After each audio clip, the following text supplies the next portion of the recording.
Hello বন্ধুরা, আমি আজকে চলে এসেছি কারি কৃষক। তবে এই মেশিনটা কিন্তু আজকে আপনার 7 মাস আগে আমি আনইনস্টল করে গিয়েছিলাম, আমার কিন্তু চলে এলাম। তবে কোন জায়গায় কিরকম মেশিন কি মেশিন আমি আপনাকে ভিডিওর মাধ্যমে দেখাবো, আপনারা প্রত্যেকে দেখুন। তবে দেখতে পাচ্ছেন এই মেশিনটা হচ্ছে 32 তবে আজ থেকে 7 মাস আগে কিন্তু আনইনস্টল করে গেছি, আজকে কিন্তু আবার এলাম। তো যারা আমাদের ট্রেনটা দেখাবো একটু। তবে এরকম ধরনের মেশিনগুলো যদি নেন তাহলে আমাদের স্ক্রিনটা নম্বরে ফোন করবেন। আর আমাদের কিন্তু এখানে কিন্তু কয়েকজন আছে, আপনাকে অবশ্যই দেখাবো, দেখলেন।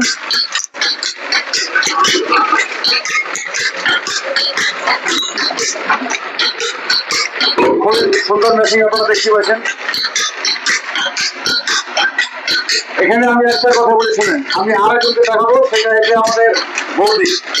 একটু দেখাবো ক্যামেরাটা। বৌদি, মেশিনটা কেমন লাগছে? এখন তো ভালো লাগছে। তো যাই হোক, আমাদের এই নাম্বারটা কিভাবে বলে?